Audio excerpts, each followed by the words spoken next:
الشیطان الرجیم بسم اللہ الرحمن الرحیم وَلَمَنِ انتَصَرَ بَعْدَ ظُلْمِهِ فَأُولَٰئِكَ مَا عَلَيْهِم مِّن سَبِيلٍ إِنَّمَا السَّبِيلُ عَلَى الَّذِينَ يَظْلِمُونَ النَّاسَ وَيَبْغُونَ فِي الْأَرْضِ بِغَيْرِ الْحَقِّ أُولَٰئِكَ لَهُمْ عَذَابٌ أَلِيمٌ وَلَمَنْ صَبَرَ وَغَفَرَ إِنَّ ذَلِكَ لَمِنْ عَزْمِ الْأُمُورِ وَمَنْ يُضْلِلِ اللَّهُ فَمَا لَهُ مِنْ وَلِيٍّ مِّن بَعْدِهِ وَتَرَى الظَّالِمِينَ لَمَّا رَأَوُا الْعَذَابَ يَقُولُونَ هَلْ إِلَىٰ مَرَدٍ مِّن سَبِيلٍ وَتَرَاهُمْ يُعْرَضُونَ عَلَيْهَا خَاشِعِينَ مِنَ الذُّلِّ يَنظُرُونَ مِن طَرْفٍ خَفِيٍّ وَقَالَ الَّذِينَ آمَنُوا إِنَّ الْخَاسِرِينَ الَّذِينَ خَسِرُوا أَنفُسَهُمْ وَأَهْلِيهِمْ يَوْمَ الْقِيَامَةِ أَلَا إِنَّ الظَّالِمِينَ فِي عَذَابٍ مُقِيمٍ صدق اللہ مولانا العظیم۔ حضرات، سورہ عاشورہ کے یہ چوتھے اور پانچویں رکوع کی آیات ہیں۔ اہل ایمان کی صفات اللہ تعالیٰ بیان فرما رہے ہیں پچھلی آیات سے کہ یہ وہ لوگ ہیں کہ جو بڑے بڑے گناہوں سے پرہیز کرتے ہیں، بے حیائی سے اپنے آپ کو بچاتے ہیں، اور جب انہیں کسی بات پر غصہ آ جاتا ہے تو درگزر سے کام لیتے ہیں۔ اور یہ اہل ایمان اپنے رب کی حکم کی اطاعت کرتے ہیں، نماز کو قائم کرتے ہیں، اور باہمی معاملات جو ہیں یہ آپس میں مشورے سے طے کرتے ہیں، اور جو کچھ رزق ہم نے ان کو دیا ہے اسے اللہ کے راستے میں خرچ کرتے ہیں، یعنی جمع کر کر کے نہیں رکھتے بلکہ آخرت کی فکر ہے۔ اور جب ان پر کوئی مصیبت آتی ہے کوئی دشمنوں کی طرف سے تو مردانہ وار مقابلہ کرتے ہیں، ان کے لیے نرم نہیں بن جاتے بلکہ پوری شدت سے ان کا مقابلہ کرتے ہیں۔ اور برائی کا بدلہ تو ویسی ہی برائی ہے، بس جو معاف کر دے اور اصلاح کرے تو اس کا اجر اللہ کے ذمے ہے، اور اللہ تعالیٰ ظالموں کو پسند نہیں کرتا۔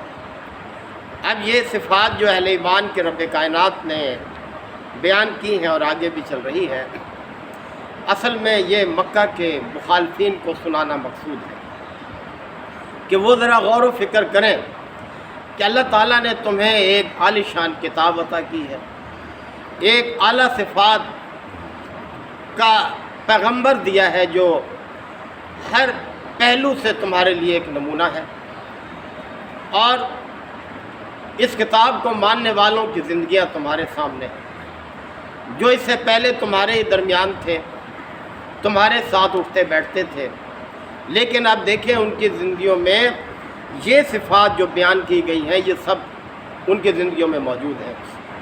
یہ سب کیسے ان کے اندر آ گیا؟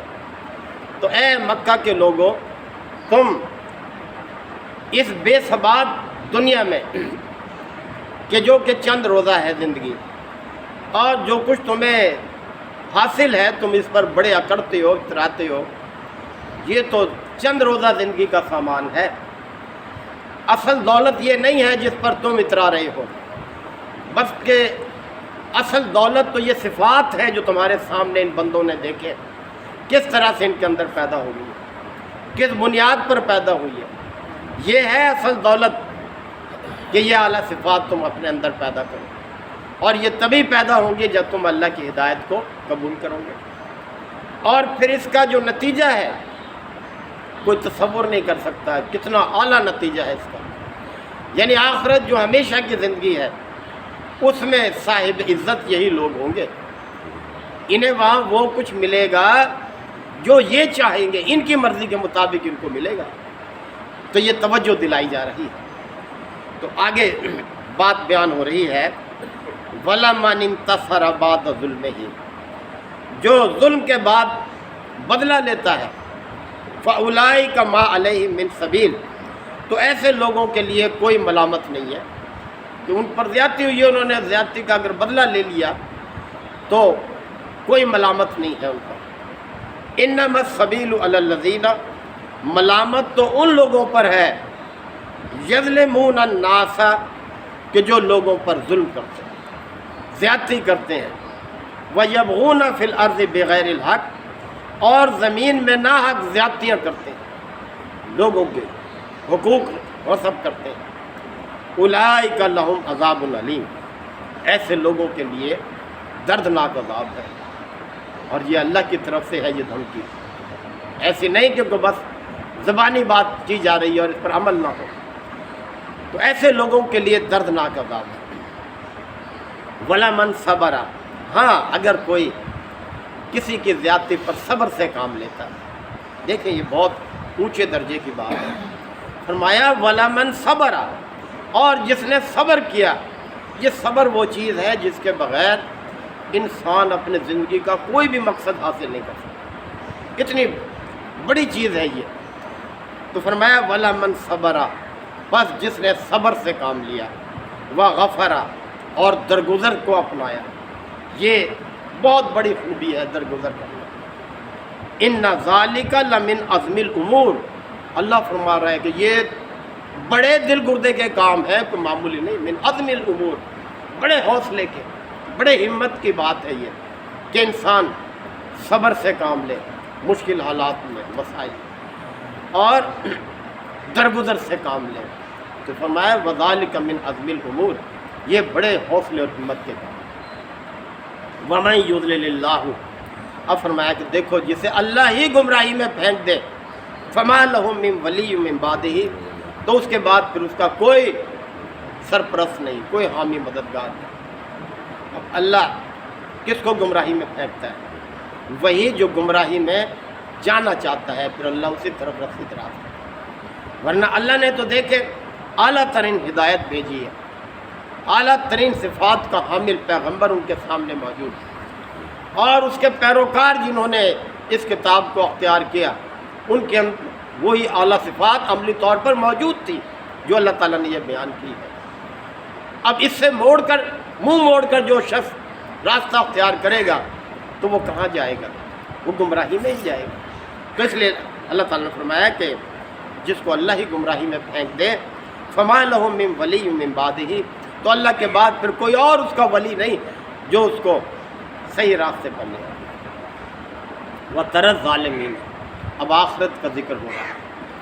وَتَرَى الظَّالِمِينَ، اور تم ظالموں کو دیکھو گے، اپنی آنکھوں سے دیکھو گے، لَمَّا رَأَوُا الْعَذَابَ، کہ جب وہ عذاب کو دیکھیں گے آخرت میں، یعنی جب پیشی ہوگی، فیصلہ ہو جائے گا، اور پھر جب انہیں جہنم کی طرف لے جایا جا رہا ہوگا، جب اس عذاب کو وہ دیکھیں گے، یقولون، تو پھر کہیں گے اس وقت، حل الی مرد من سبیل، کہ کیا پلٹنے کی بھی کوئی سبیل ہے؟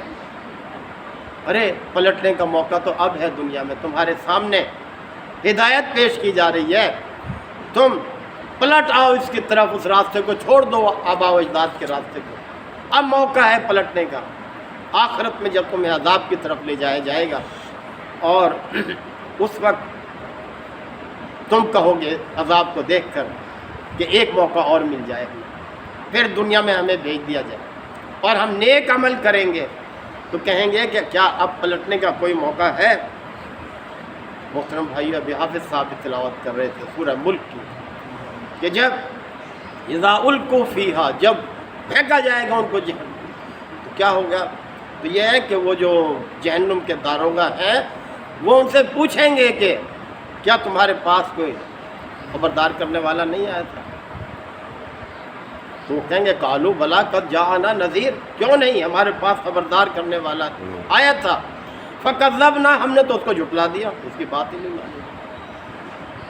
یہ ہے کہ یہاں دنیا میں موقع ہے اللہ سے اپنی خطاؤں پر معافی مانگ کر حق کی طرف کوئی پلٹ آتا ہے، اللہ کو بڑی خوشی ہوتی ہے اس پر، جب کوئی اس کا بندہ نافرمانی سے فرمانبرداری کی طرف آ جاتا ہے، اللہ بڑا خوش ہوتا ہے۔ ایک بڑی تمثیل بھی ہے بہرحال۔ وَتَرَى، اور تم دیکھو گے، یُعْرَضُونَ عَلَیْہَا، کہ وہ اس پر پیش کیے جائیں گے، ضرور پیش کیے جائیں گے، یعنی جہنم ان کے سامنے ہوگی، وہ اس میں ضرور وارد ہوں گے۔ خاشعین من الذل، اور ذلت کی وجہ سے ڈر رہے ہوں گے۔ اب ڈرنے کا کیا فائدہ؟ ینظرون من طرف خفی، اور کنکھیوں سے دیکھ رہے ہوں گے ادھر ادھر، جیسے آدمی رخ تو سیدھا رکھتا ہے، آنکھیں گھما گھما کر ادھر ادھر دیکھ، اس طرح سے دیکھ رہے ہوں گے کہ کیا اس سے بچنے کی کوئی جگہ ہے۔ وقال الذین آمنوا، اور پھر اہل ایمان وہاں کہیں گے ان سے، ان الخاسرین الذین، حقیقت میں خسارے میں تو وہی لوگ ہیں، خسروا انفسهم واہلیہم، جنہوں نے اپنے آپ کو اور اپنے اہل و عیال کو خسارے سے دوچار کر لیا یوم القیامہ، قیامت کے دن۔ تو دنیا کا یہ خسارہ نہیں ہے، یعنی اگر ظلم و ستم ہو رہا ہے اس کو اہل ایمان برداشت کر رہے ہیں، یہ خسارہ نہیں ہے۔ ان کے کاروبار کو بند کر دیا گیا ہے، یہ ان کے لیے خسارہ نہیں ہے۔ ان کو ستایا جا رہا ہے، مارا پیٹا جا رہا ہے، وہ اس کو خسارہ نہیں سمجھتے، بلکہ وہ خسارہ آخرت کے خسارے کو سمجھتے ہیں۔ تو پھر ان سے کہا جائے گا کہ دیکھو، قال الذین آمنوا، و ایمان والے ان سے کہیں گے، ان الخاسرین الذین خسروا انفسهم واہلیہم یوم القیامہ، کہ حقیقت میں خسارے میں تو وہی لوگ رہے جنہوں نے اپنے آپ کو اور اپنے اہل و عیال کو قیامت کے دن خسارے سے دوچار کر لیا، یعنی اس راستے کو اپنایا کہ جس کا حقیقی نتیجہ خسارہ ہی تھا۔ الا، خبردار، ان الظالمین فی عذاب مقیم، خبردار یہ ظالم لوگ عذاب مقیم میں ہوں گے، یعنی ایسا عذاب جو کبھی ختم نہیں ہوگا، ہمیشہ قائم رہنے والا عذاب، اس میں ہوں گے یہ ظالم لوگ۔ تو محترم بھائیو، کس طرح سے دیکھیں اللہ نے سمجھایا، کس طرح سے حجت تمام کی ہے۔ اب بھی اگر انسان نہیں سمجھتا اور اس راستے سے ہٹ کر دوسرے راستوں کو اختیار کرتا ہے تو پھر کس کا قصور ہے؟ انسان خود ہی جو ہے اپنے انجام کو برباد کر رہا ہے، برے انجام کو دعوت دے رہا ہے۔ اللہ تعالی ہم سب کو اچھے انجام کی فکر عطا فرمائے، اس کی تیاری کی توفیق عطا فرمائے۔ وآخر دعوانا الحمدللہ وکفا وسلام علی عبادہ الذین اصطفیٰ۔ ربنا آتنا فی الدنیا حسنہ وفی الآخرۃ حسنہ وقنا عذاب النار وادخلنا الجنۃ مع الابرار یا عزیز و یا غفار رب العالمین۔ اللہم انک عفو کریم تحب العفو فاعف عنا۔ اللہم من احییتہ منا فاحیہ علی الاسلام ومن توفیتہ منا فتوفہ علی الایمان۔ یا شافی الامراض اشف مرضانا ومرضى المسلمین، یا قاضی الحاجات اقض حاجاتنا وحاجات المسلمین۔ اے پروردگار، یہ بارش یقیناً تیری رحمت ہے، یا اللہ ہمارے لیے اس کو باعث رحمت نہ کر۔ یا اللہ یہ سب تیرے ہی قدرت میں ہے، اس کے نقصانات سے ہماری حفاظت فرما۔ یا اللہ اس بارش کی تباہ کاریوں سے ہماری حفاظت فرما۔ جو لوگ اس بارش سے پریشان حال ہیں، یا اللہ ان کی مدد فرما۔ ربنا تقبل منا انک انت السمیع العلیم وتب علینا انک انت التواب الرحیم۔ صلی اللہ تعالی علی خیر خلقہ محمد وآلہ وصحبہ اجمعین۔